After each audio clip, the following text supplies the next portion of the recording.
Have that experience? Raise your hand if you've had this experience.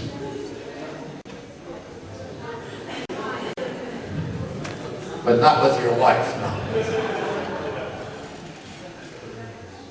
Okay, here I am having an argument with this person. At a subconscious level of creation number 1, my body is starting to react. My heart is beating faster. I'm maybe starting to perspire. Stuff is going on. Thank you. At a conscious level,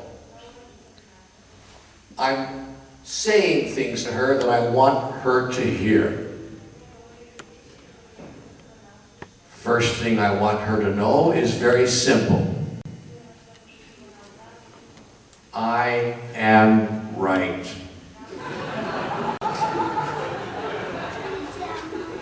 She says, I am too. Good. Now we have the basis of a good argument. Except I am more right than you are. Possible? No, you're supposed to say impossible. Possible. Impossible. Now, furthermore, I want you to know that I am right about everything. Oh. Maybe. I love her, maybe. So that's what I want her to know at a conscious level. Now here's what happens in real life. There's a part of me that's watching me. You've all experienced this. There's a part of you that's watching all of this, that's over here. It says to you, don't do that. Don't say that to her. You're going to get her upset. And you're over here going, I'll handle this.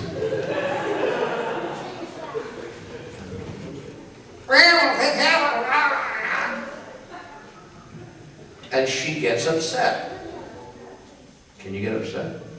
Yes. Yes. Pretend you're... See? Now, this part of me says, that's okay, that's good, that's good. That's good. So, now when she gets upset with me, I pretend that I didn't know that was going to happen. What the hell are you getting so upset about? This part of me over here goes, I told you, don't say those things. Now there's another part of you over here.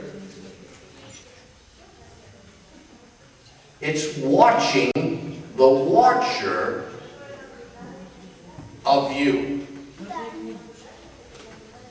See, this is you, and this is the watcher,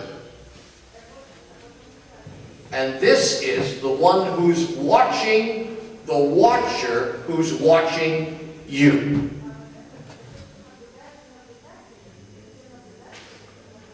Got it? This one says, did you tell him to be nice? I told him, but he's not listening.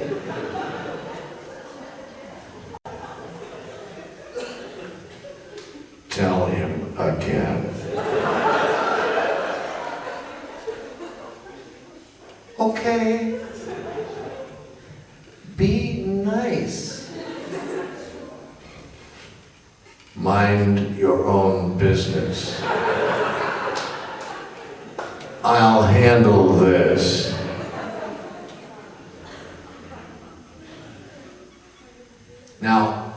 if we listen to the supra, the highest level,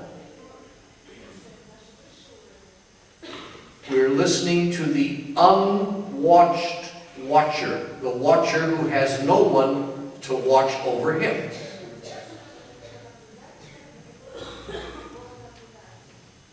This is the highest part of yourself. This is the part of yourself that already knows all of the answers.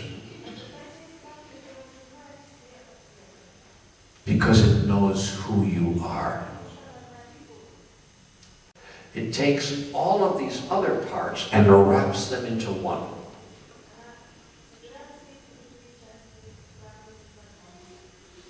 It's the wisest part of you.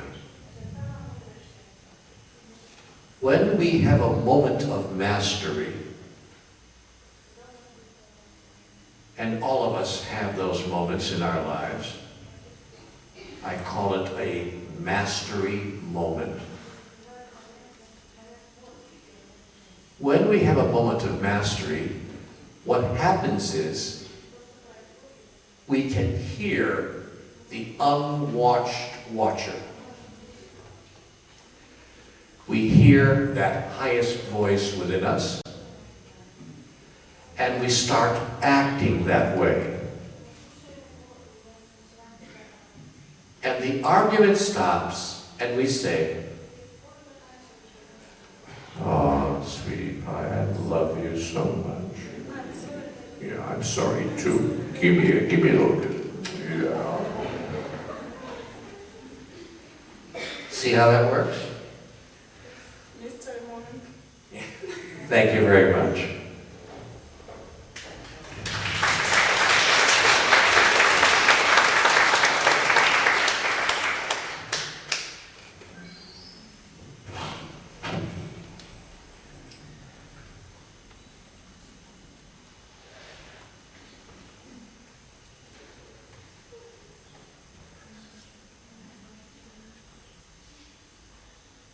Christ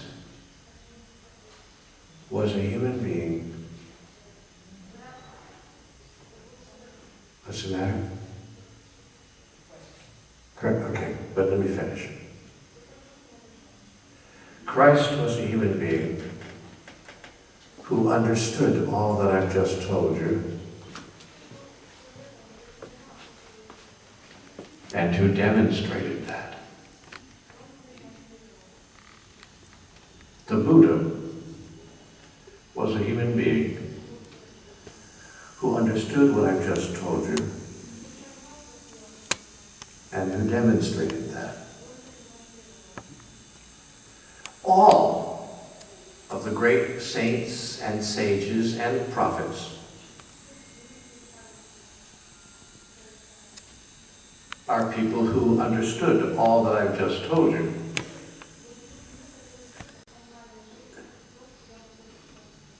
And who demonstrated that. Many of you in this room understand all that I've just told you.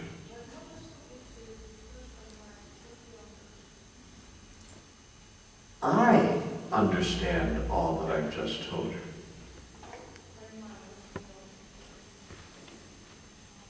All that is left is for us to demonstrate that.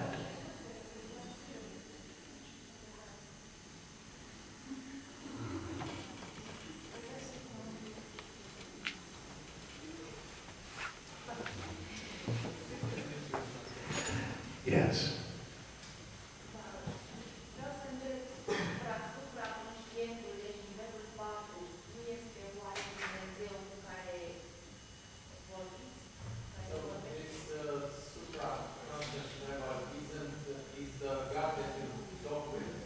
Yes. Yes.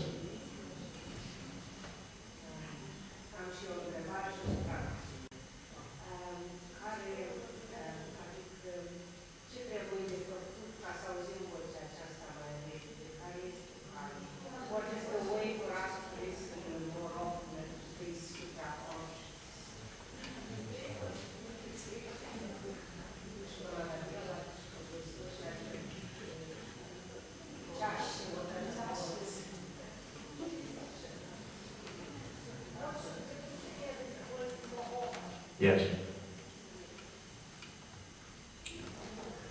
Good question.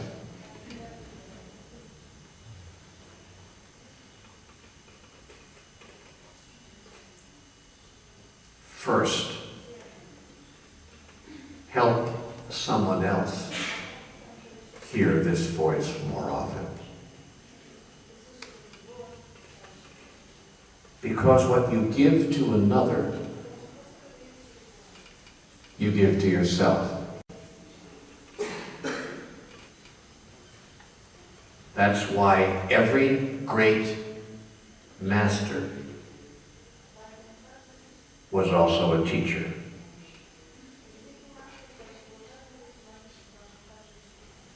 The Buddha did not keep his information to himself. He taught everyone else. Jesus did not keep his understandings to himself. He taught everyone else. Muhammad did not keep his understandings to himself. He taught everyone else. So the fastest way to experience your own wisdom and to have these conversations more often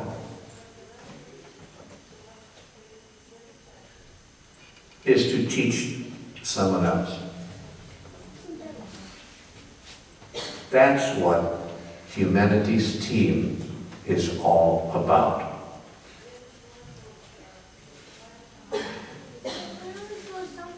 Humanities Team is about creating a team of people around the world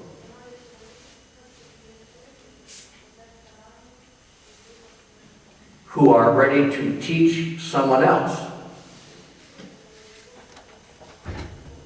who they really are. Now, I will give you a practical tool as well.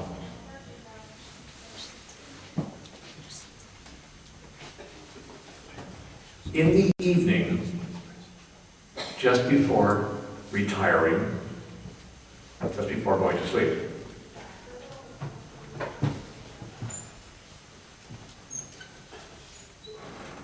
write down on a piece of paper any question that you have about life.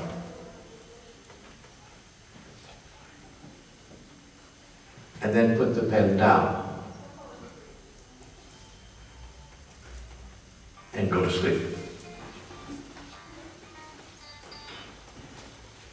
When you wake up in the morning,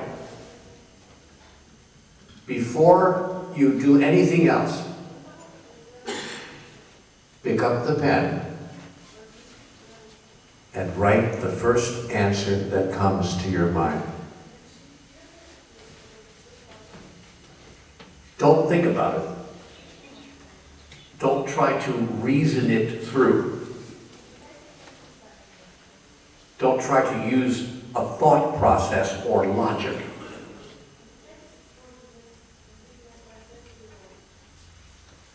Just let yourself write down the first thing that comes to your mind when you read the question.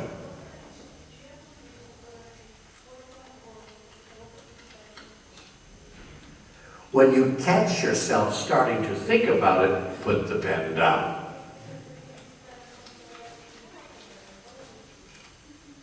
That's a sure sign that you're getting in your own way.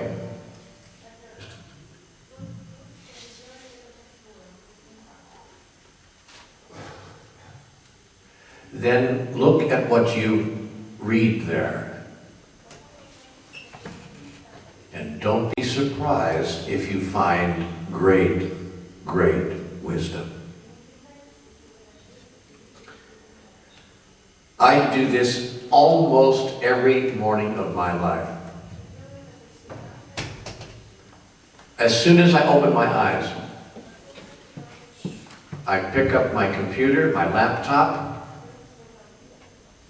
turn it on, and I begin writing what comes to my mind. For me, that process can go on for several hours.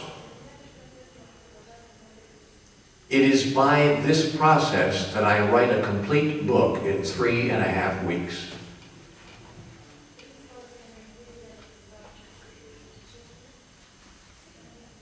I write a complete book in 3.5 weeks.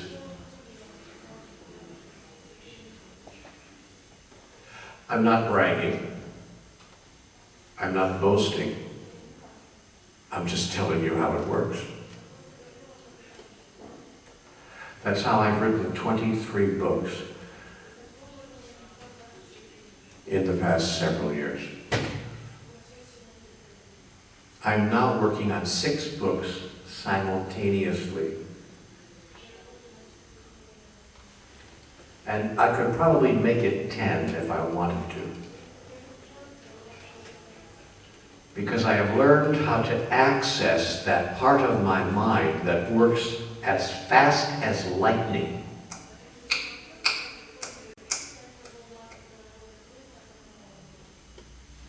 And can move in 20 different directions at once.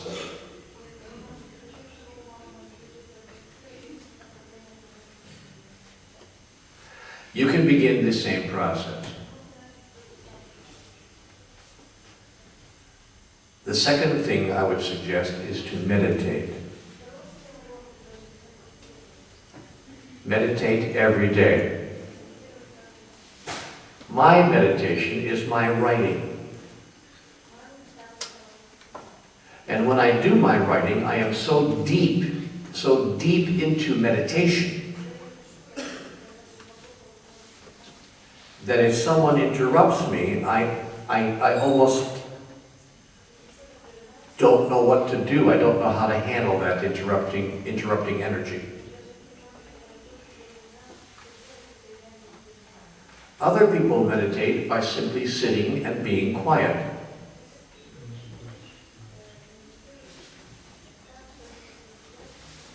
Some people meditate through movement. There are many ways to meditate. But whatever way you use, do it every day. I would suggest morning and night. That's when I write, morning and night. And I do it, I want to say, religiously. I do it religiously. I do it as if it was a religion. Even last night, I got back to my room utterly exhausted. I had been on a plane all day, and I had had a very tiring day. Got to my room after dinner last night, picked up the computer, began to write.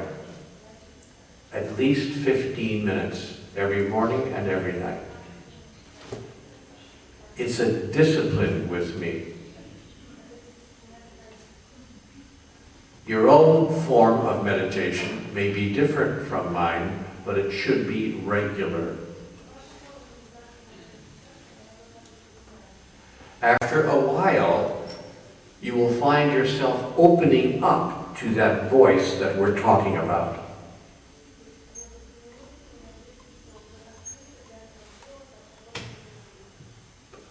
That's why the church says, go to church at least once a week.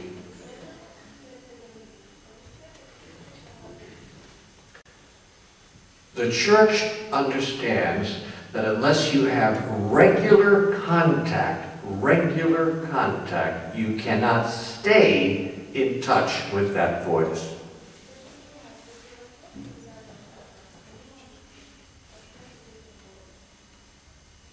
The Catholic Church was so clear about this that they said it was a sin if you did not go to Mass every Sunday.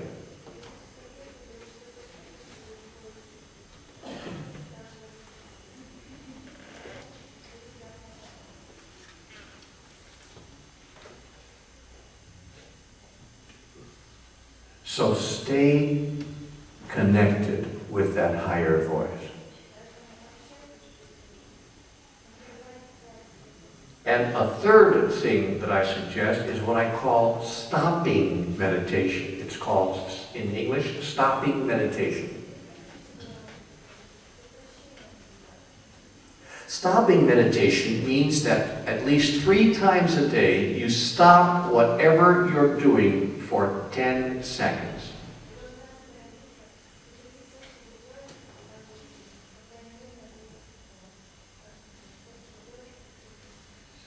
It only takes 10 seconds. Now, what will happen if you do this 3 times a day, every day of your life, is that pretty soon you will want more than 10 seconds. And so you'll stretch it to 30 seconds. And then to 60 seconds. And longer and longer. And that's okay. But you can start with 10 seconds. And it's astonishing what can happen. It's astonishing what can happen in 10 seconds. I do this with great discipline 3 times every day. I stop whatever I'm doing. I empty my mind of all thoughts. And I allow myself to become totally present to the moment. I do this in my life more than 3 times a day. Often once an hour.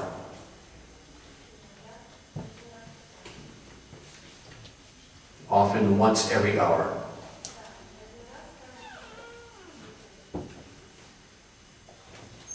And what I do is I stop whatever I'm doing.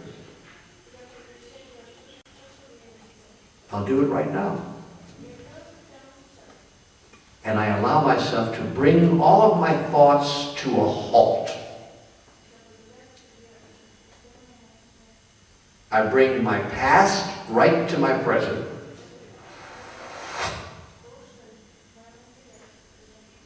And I bring my worries about the future right to my present.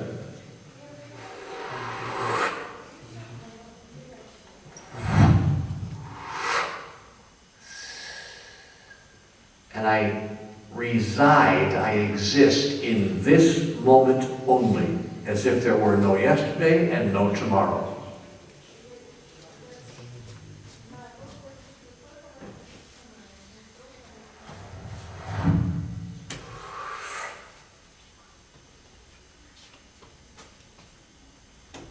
I'll do it right now.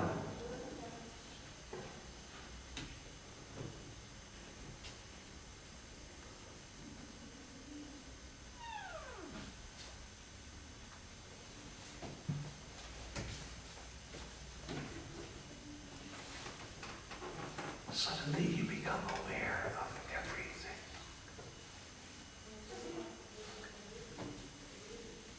You become aware of every sound. Listen. Just listen to the sound of now.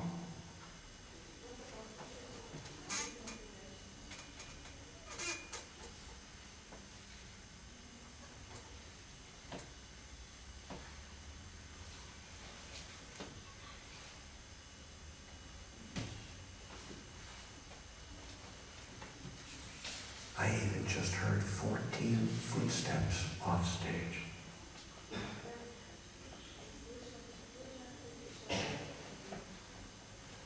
I would never have if I was not present to the moment.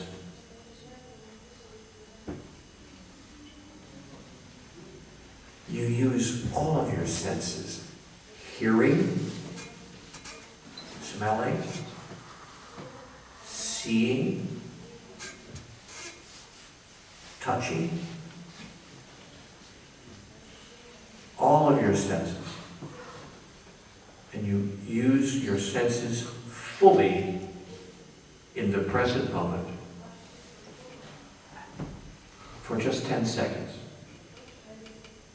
I do this very often, and people around me often say, "What are you thinking?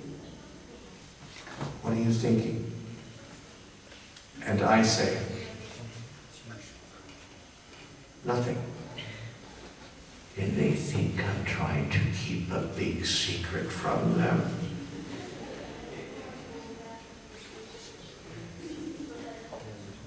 And I really am thinking absolutely nothing. I'm just intaking data, being present to the moment. Do you understand? When you're present to the moment that way, you then begin hearing that still, small, still voice within.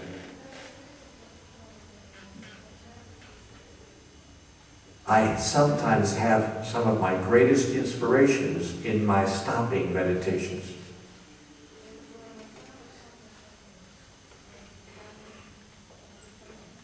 And people will see me getting out a piece of paper.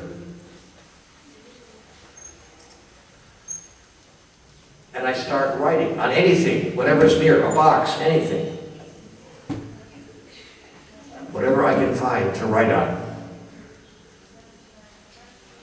Because I want to capture what I experienced, a thought that passed through from that higher voice.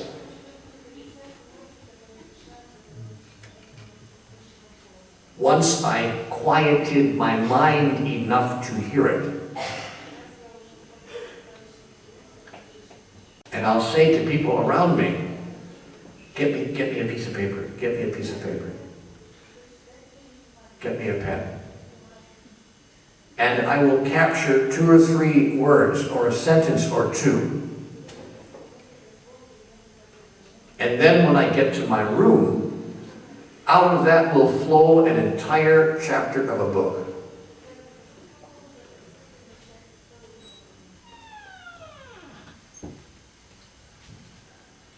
And that's how that works. Now finally, you have to trust what you hear completely. If you doubt it, if you question yourself, it's over. The process is over. So you have to trust that place of wisdom and move with the energy that it presents. Yes, my dear. We have 5 minutes.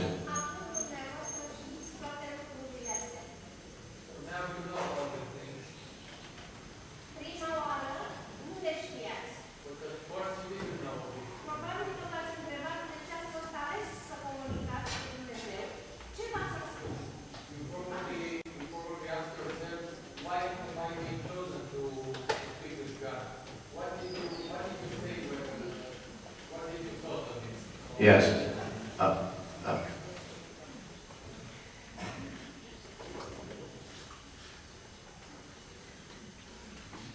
Oh.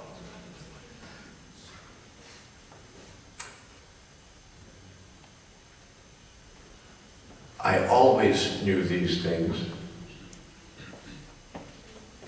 from the first moment of my life.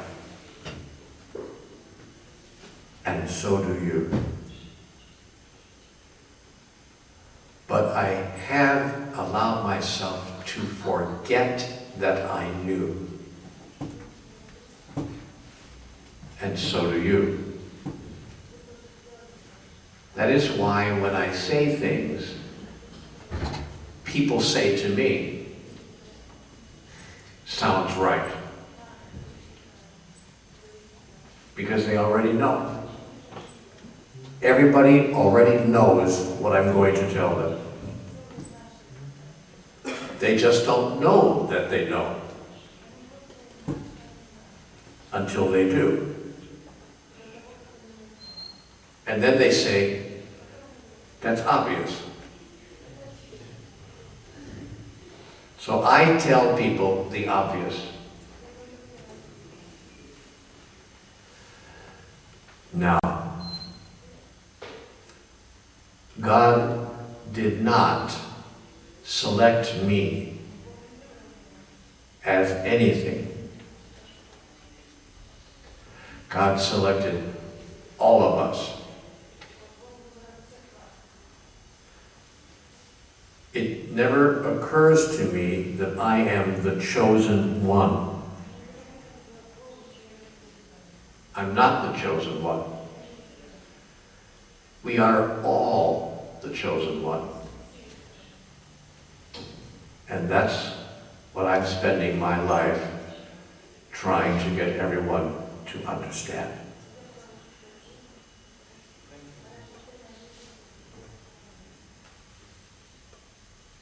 Do you understand?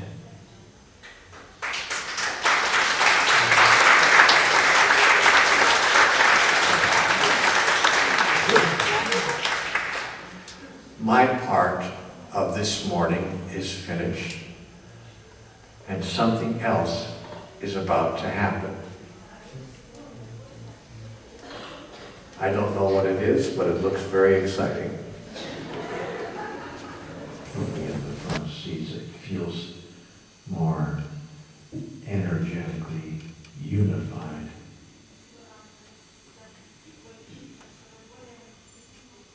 We're all closer together, and it feels better than having you scattered about a huge auditorium way in the back.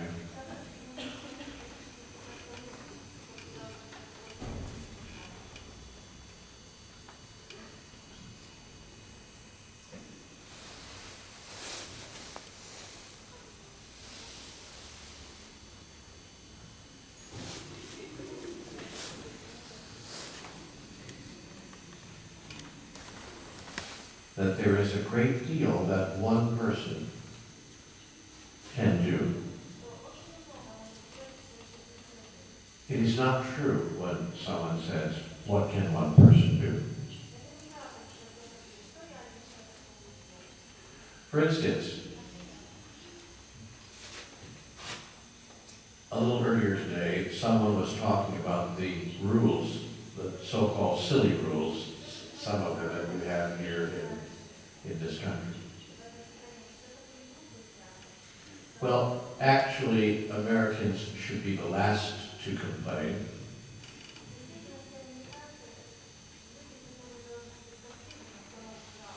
We have our own silly rules.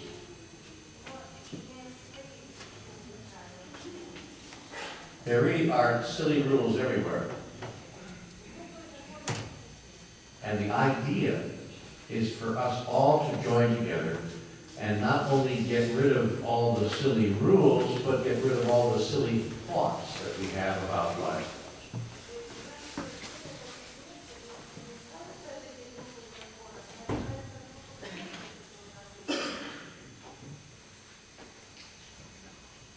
And we have a chance to do that now.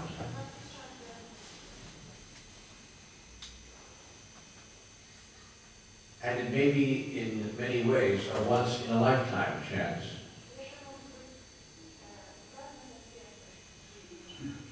Because there is already a huge community that is formed. It's formed automatically around the conversations with God's books around the world.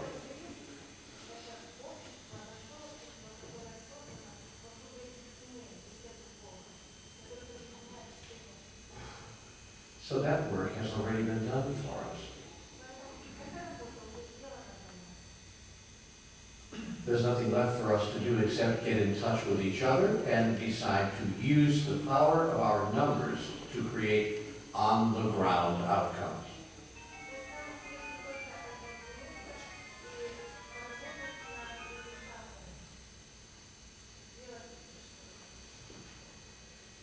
Remember the days without cell phones?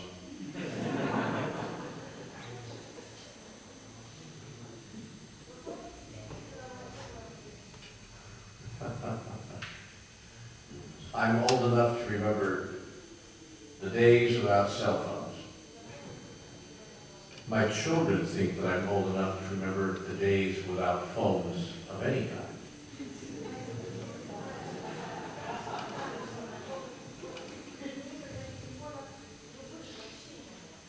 And it's true in a way. When I was young,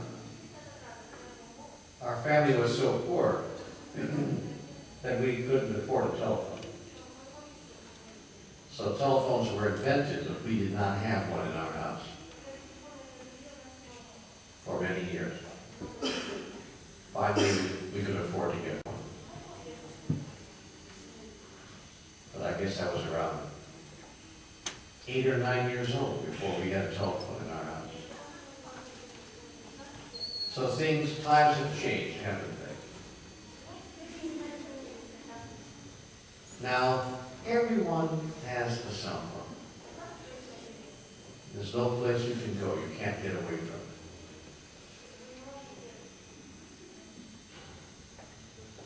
There's no place you can go. Yeah.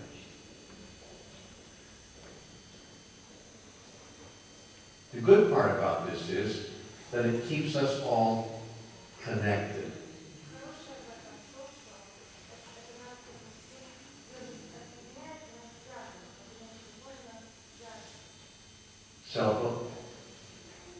Cell phones and email have changed the world.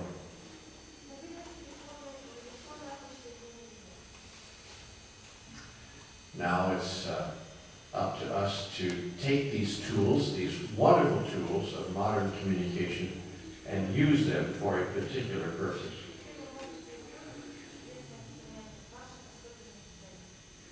We've talked a lot today about life purpose. We've talked a lot today about who you really are. We've talked a lot today about God. And I'd like to say tonight that I am not suggesting that all of us simply stop our lives and change everything in our lives.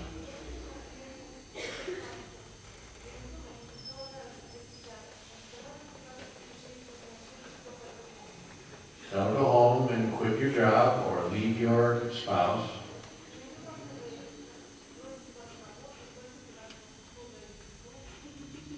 Don't move to a new city or a new house. You don't have to change your whole life to change the direction in which your life is going.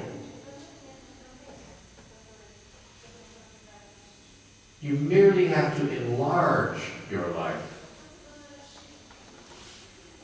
Make your day-to-day experience bigger and larger.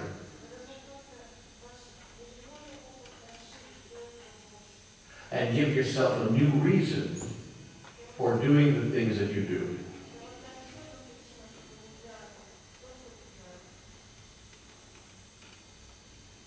So let me pick up this evening where I left off this afternoon.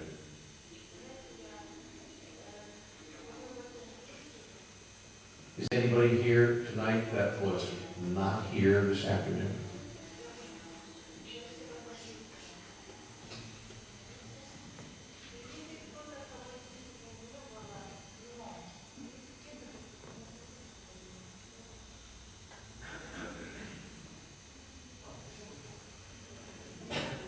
Okay, so there are 6 or 7 people who were not here this afternoon.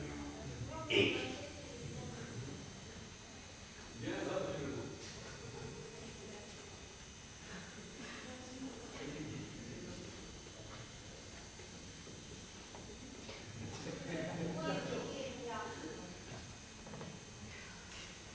Too bad.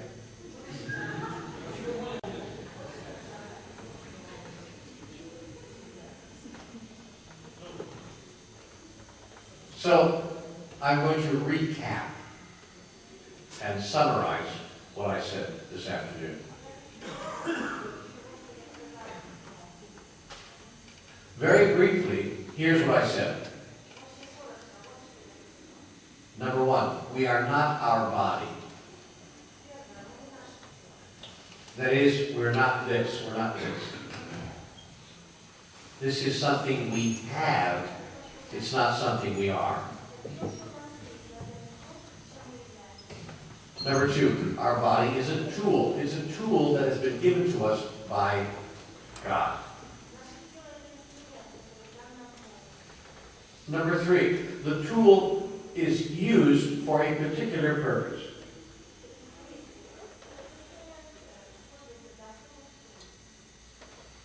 The purpose of this tool is to create a direct experience of who we really are. The tool is a vehicle, like a car, that we get into and that we drive through the corridor of eternity.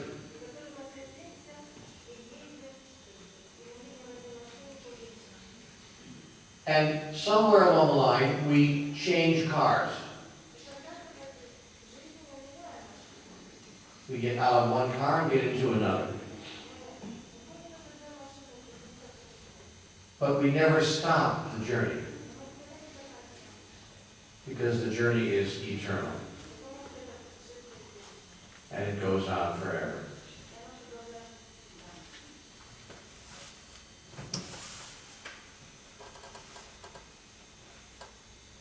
And we have a destination. The place that our soul is going to is the place of ultimate expression of our highest and grandest nature.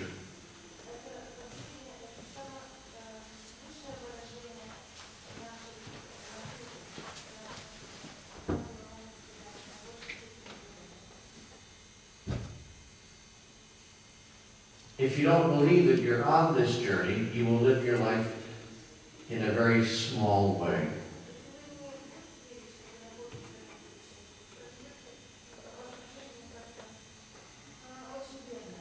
You'll just be involved in the day-to-day activities of normal human life.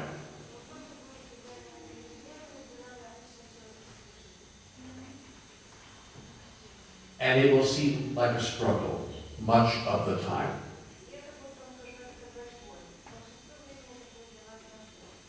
If, on the other hand, you are clear that you are not your body,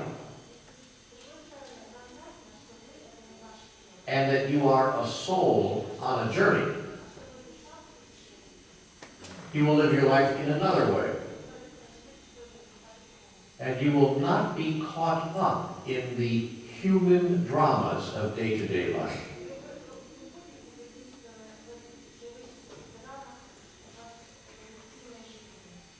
You'll have many of the same experiences,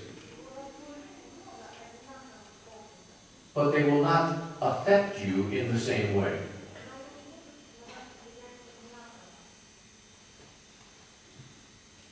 It will be difficult for you to allow yourself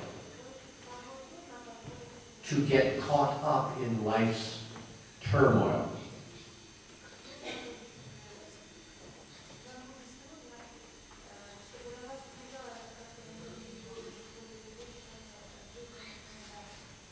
Because you will understand that you have co-created all of it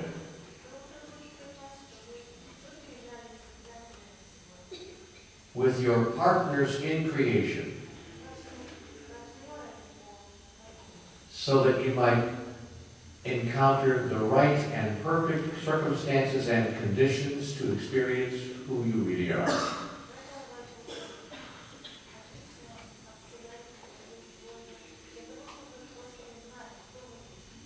Now let's talk about the next step for many of us. Because we've spent the day talking about all of the time leading up to here.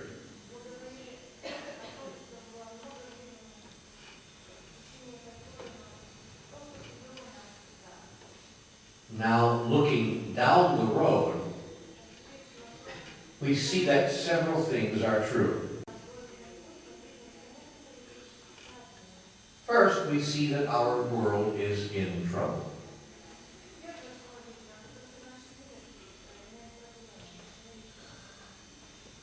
It's clear to us that we cannot continue moving in the same direction very long.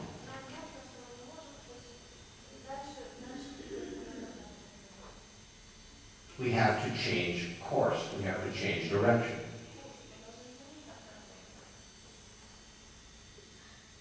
And there's only one way that we can do this. And that is by changing our beliefs. Here's what I would like to share with you tonight. For a very long time, humanity has been trying to solve its problems at every level except the level at which the problem exists.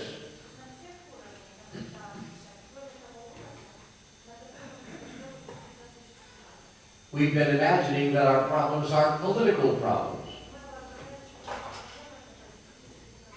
And so we try to solve them with politics. But that doesn't work. We pass our laws. We write our United Nations resolutions. We throw all the politics at it that we have. We throw all the politics at it that we have.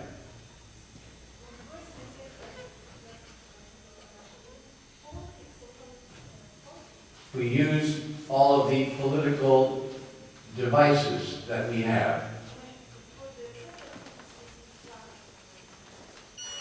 And nothing changes, as I'm sure you see. So then we say, oh, I get it, it's not a political problem. It must be an economic problem.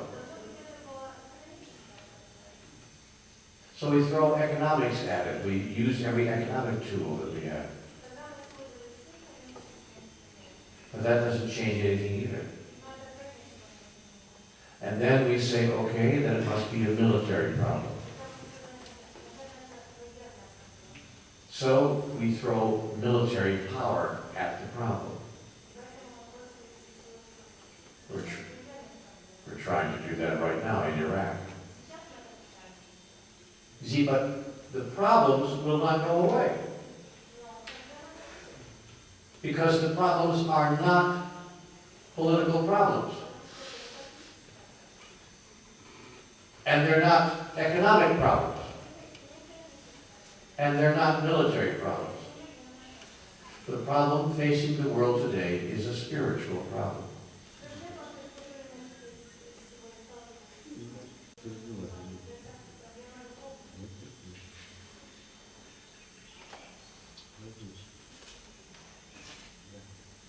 It has to do with the things that we believe.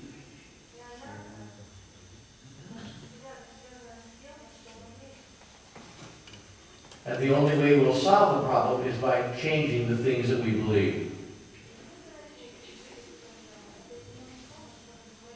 That's where you come in.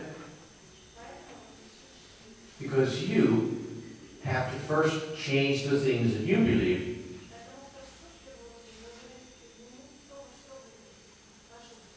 And then after you've done that, help the world change the things that it believes.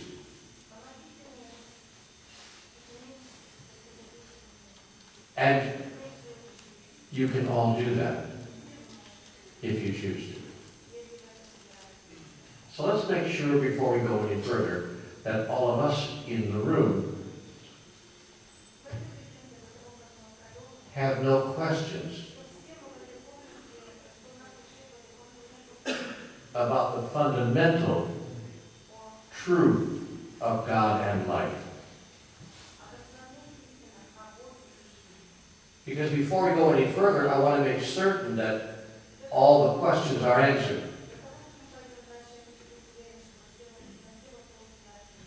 Then we can talk about what you can do to take your understanding to the larger world.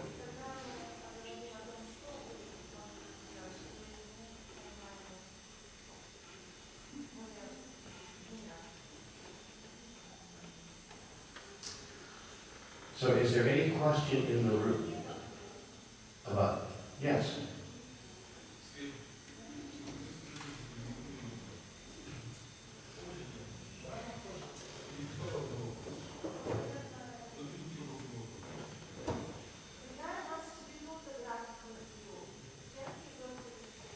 No, after my lecture you may.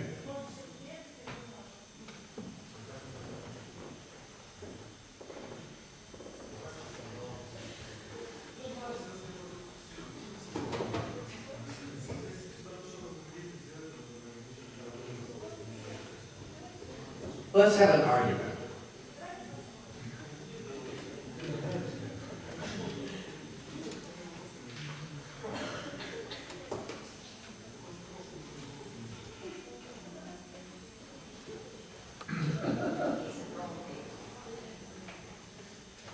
Are there any other questions? Okay, no questions in it? Yes. Yes, sir. Yes, sir. Yes, sir. Yes. Yes, what is your question? Yes. Come on. Let's find out what his question is.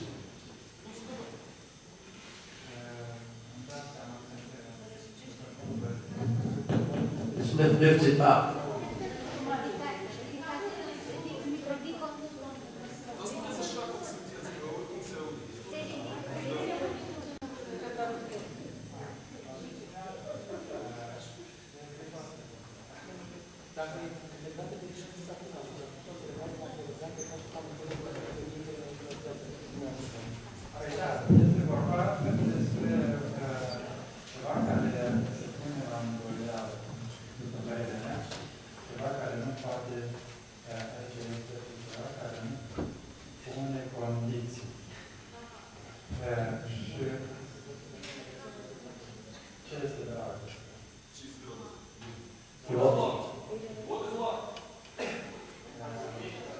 What is his question? What is unconditional love? You're about to experience it right here. Good talk into the microphone.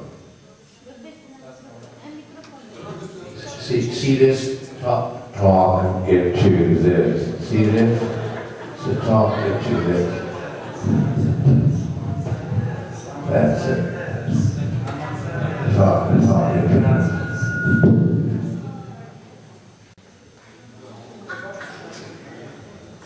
Este ceva care nu pune condiții. Ce aveți dumneavoastră în vedere ce este scris aici? Nu, eu am un răspuns al meu, dar aș fi vrut să aflu părerea dumneavoastră. Ce aveți în vedere? Ce este scris aici? Este ceva care nu pune condiții. Ce anume?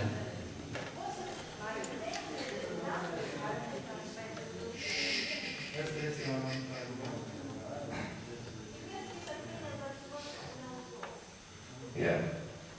Thank you. Perseverența, persistența, și mai mult. Părerea dumneavoastră, aș fi vrut să aflu.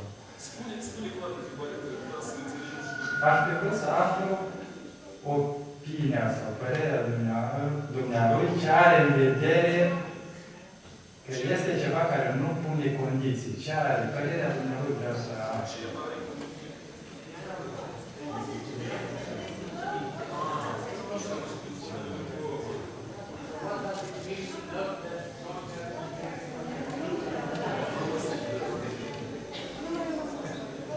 Hold it, ladies and gentlemen.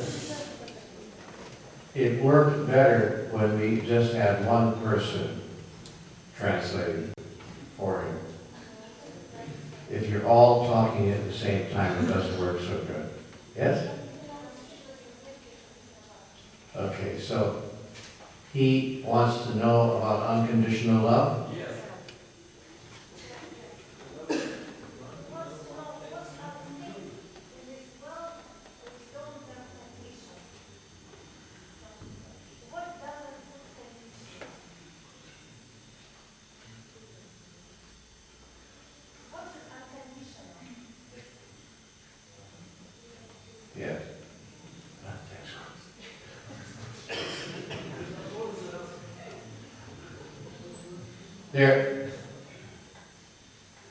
There is nothing in the world that does not have a condition, except love. True love has no condition. If we say we love someone based on some kind of condition, then we don't love them at all. We are simply playing a game called give and take. We are confused between love and need fulfillment.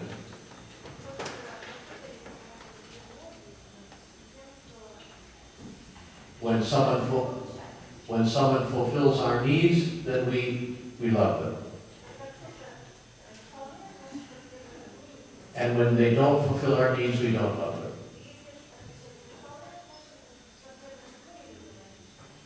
It's a trade. We make a trade. Trading is not loving, it's trading. What God invites us to do is to stop trading and start loving.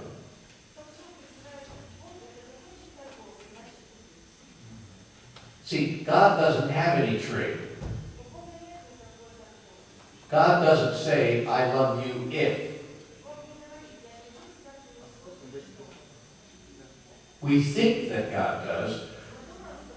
We have constructed a God in our imagination who says, I love you if.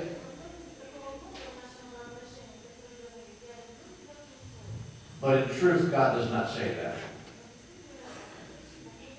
God simply says, I love you, period.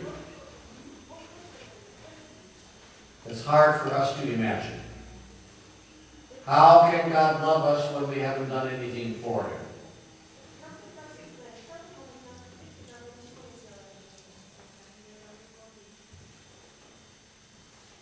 But God loves us simply because we are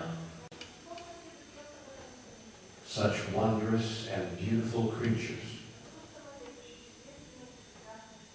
His own creations.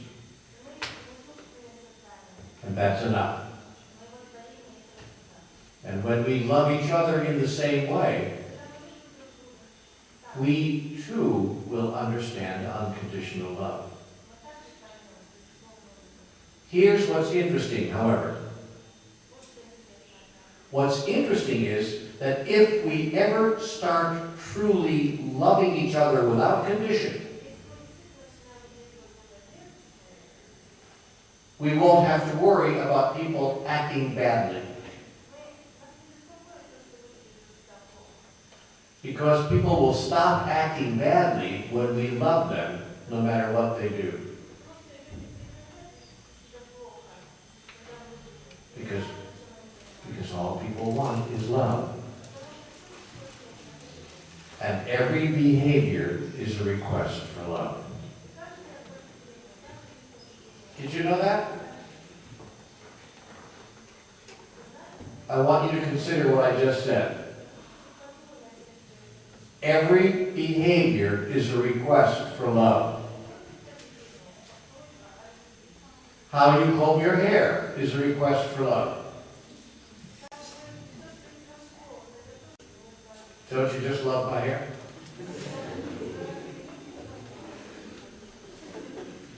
The clothes you wear, a request for love. Everything you say is a request for love.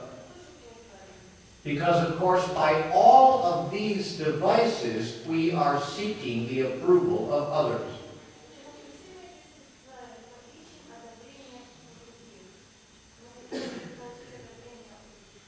The work you do in the world is a request for love. In fact, we hope that people love us enough and like our work enough to give us money for it.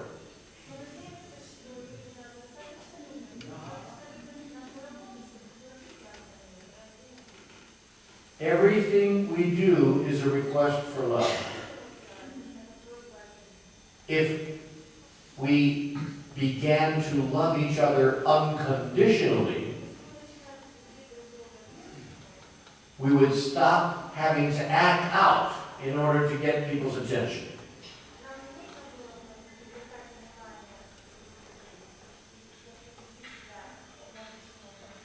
And most of the negative behaviors of humanity would disappear. You know this from your own family. Think about it.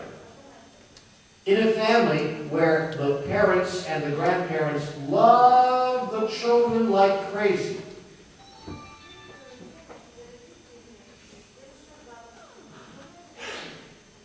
in a family where children are showered with love and covered with love every day, and in families where those children are loved without condition, that means no matter what they do as little children, in those families, there's very little negative behavior on the part of children.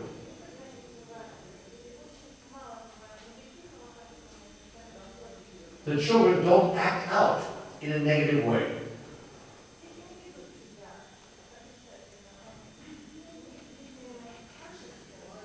They don't become juvenile delinquents. They don't become juvenile delinquents, problem children.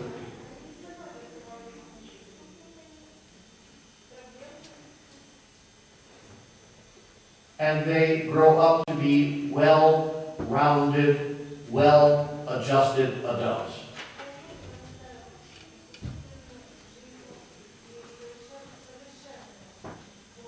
But in families where the parents' love is conditional, very conditional,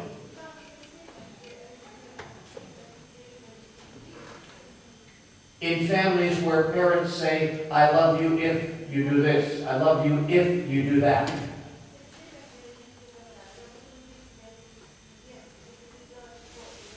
children grow up to be resentful. They grow up to be angry.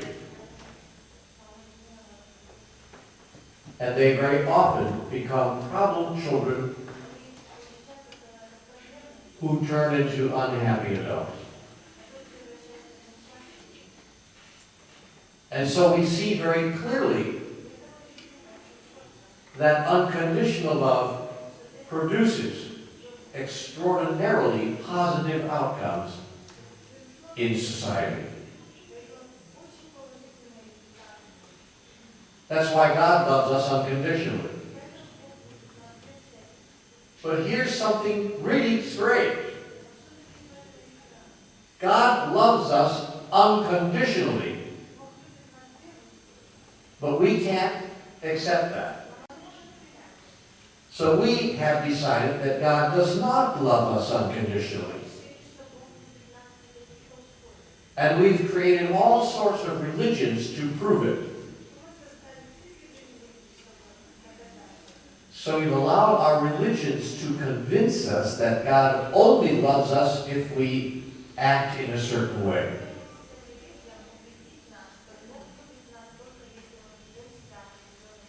And the religions themselves cannot even agree on what the conditions are.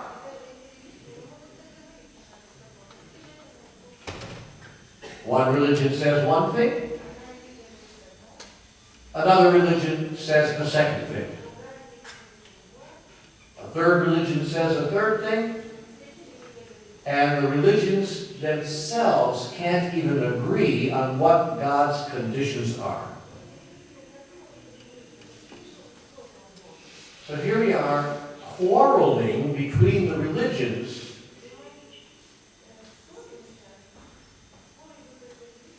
about what God's conditions are for Him to love us.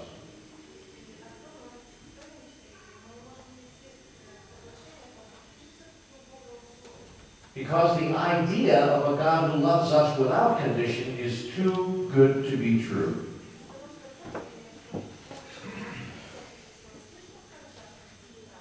We can't believe it.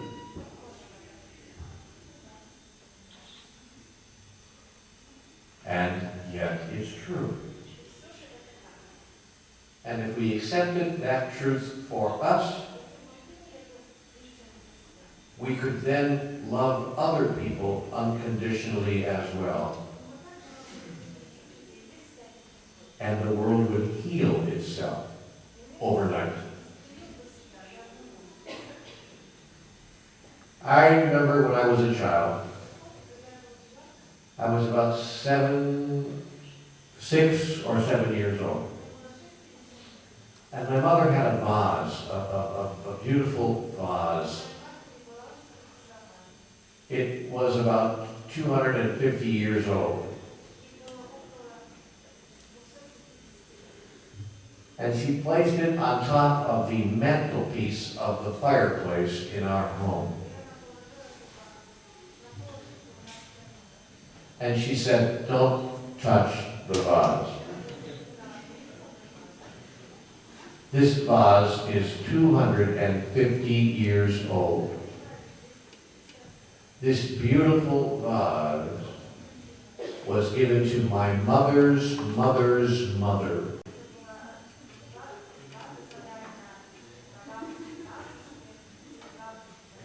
This vase is older than God.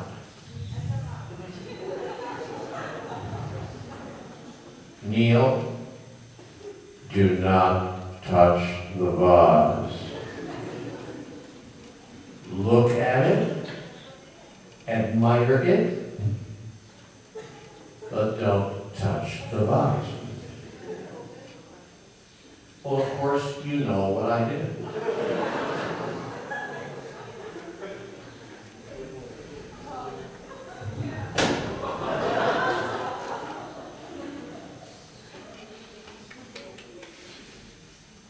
And the vase crashed to the floor in 1,000 pieces.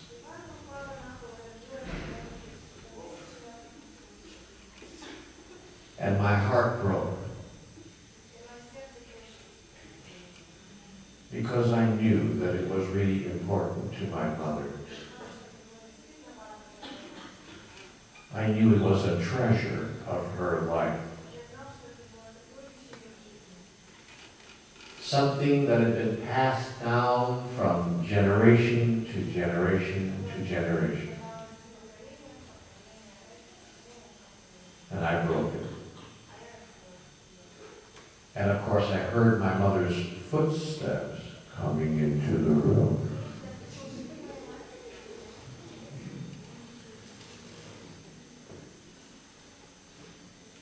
And she walked into the living room. Saw the vase, and she saw the look on my face. She saw sadness, deep disappointment in myself.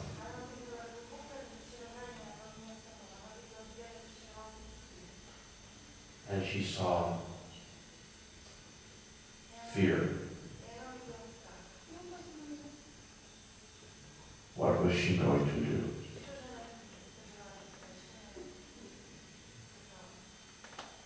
The kind of fear that can only cross face of a 6-year-old.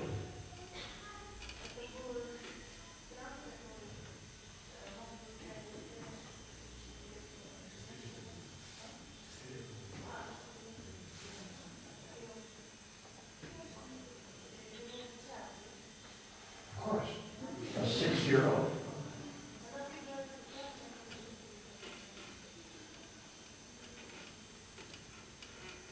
And she made a decision in that moment. It was a decision I never forgot. It was a decision that affected me for the rest of my life.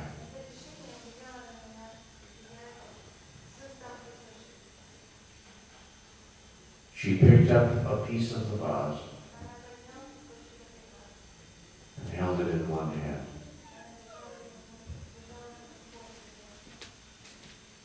With her other hand, she grabbed my hand.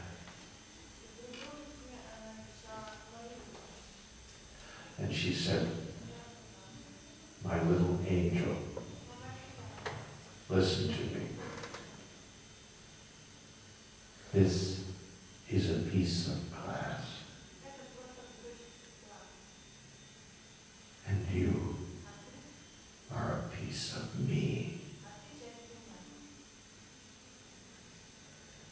This is a vase, and you are my son. You are not to cry, and you are definitely never to be afraid of me. I know you're sorry that you did it. That's enough. Now go outside and play. Now go outside and play."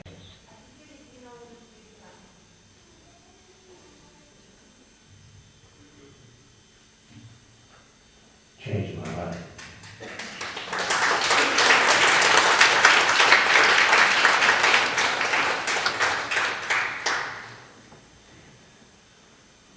I learned then about unconditional love.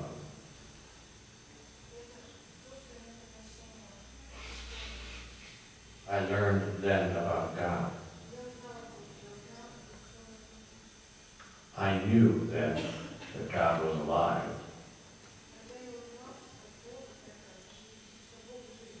I knew that God was real. And I knew that at the very least, my mother must have been one of God's biggest angels.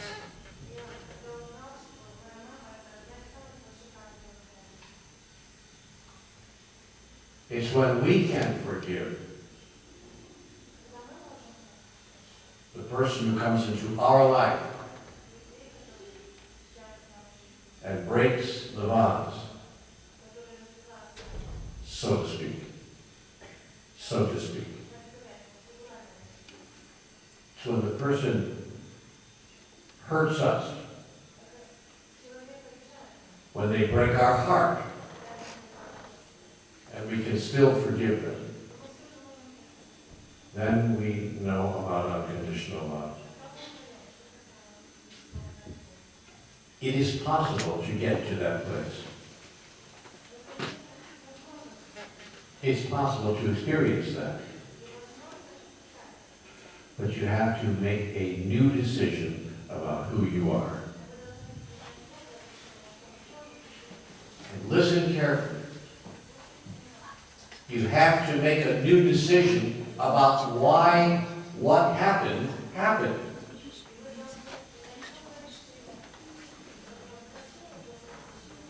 You have to make a new and enlightened decision about why the vase got broken in the first place.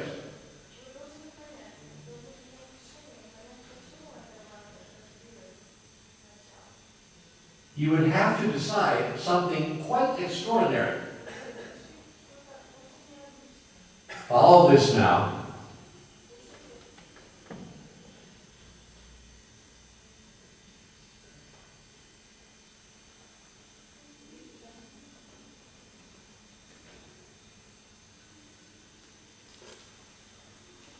you would have to decide that you caused the vase to be broken.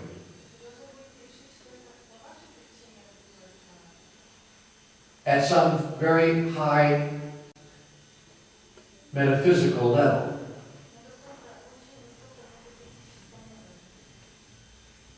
You would have to decide that you were at cause in the matter. Now you might say, why would I do that? Why would I cause the vase to be broken?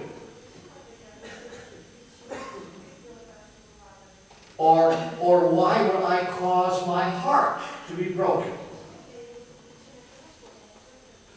And the answer is quite astonishing. God would say to you, you caused the vase to be broken so that you could experience yourself as giving unconditional love.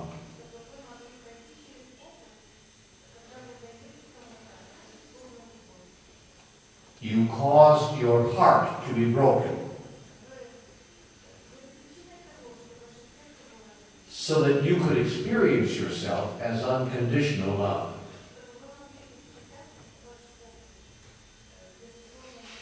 In this way, you have caused everything that is happening in your life to happen.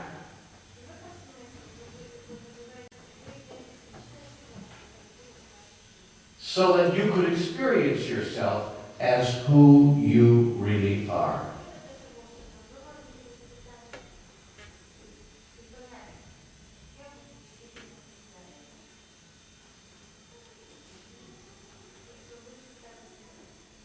Do you understand? When you understand this, not just intellectually, but emotionally, it will change your life. You will no longer be able to be angry with anyone.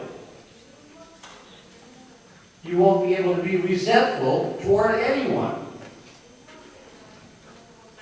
You will never want to seek revenge with regard to anyone. You will be like a Christed one.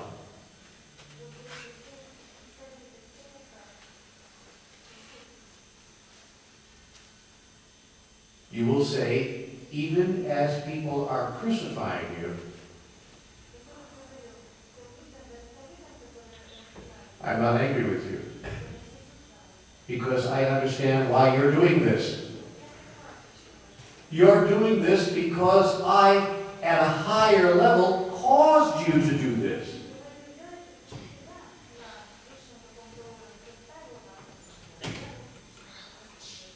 So that I can demonstrate in this moment who I really am.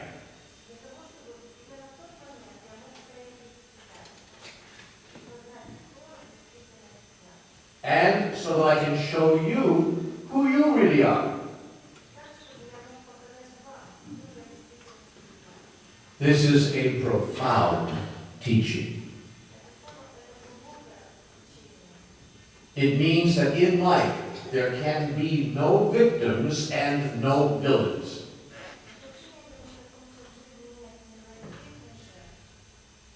Only creators. When we respond in this new way, the creation of negativity ceases, it stops. Because the world begins to understand that it no longer has to continue producing the same experiences because we have finally gotten the lesson.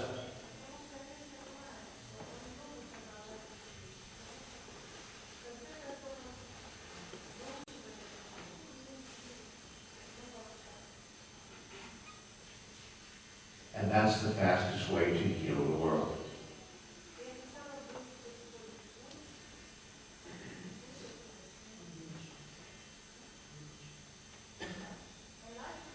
It's the fastest way to heal the world. Heal, H-E-A-L, heal the world.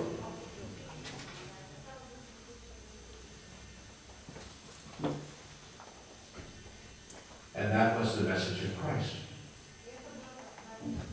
And of every other master who has ever walked the earth. Do you understand? So from this day forward,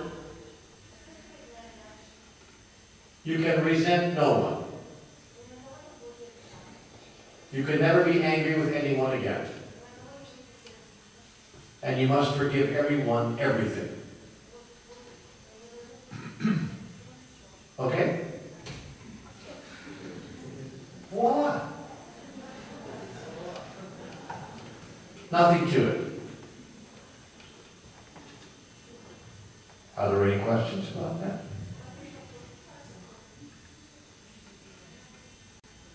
Oh, good.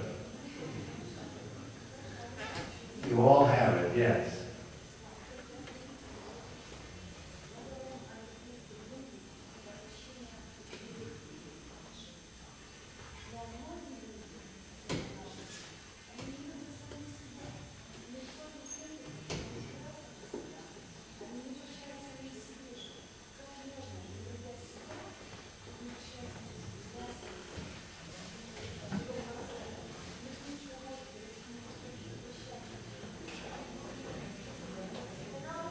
I gotta pick up my gloves.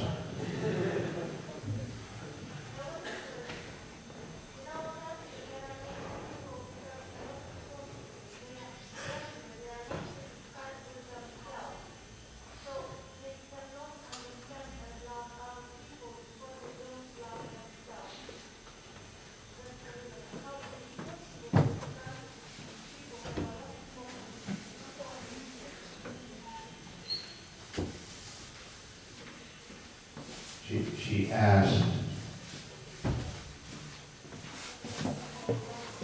how can somebody love themselves? How can somebody love anybody else when they can't love themselves?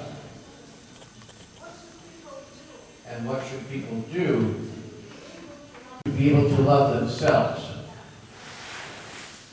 See, I don't have that problem.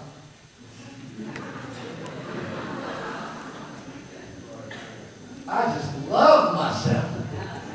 I love me. Bad as I am, I love me.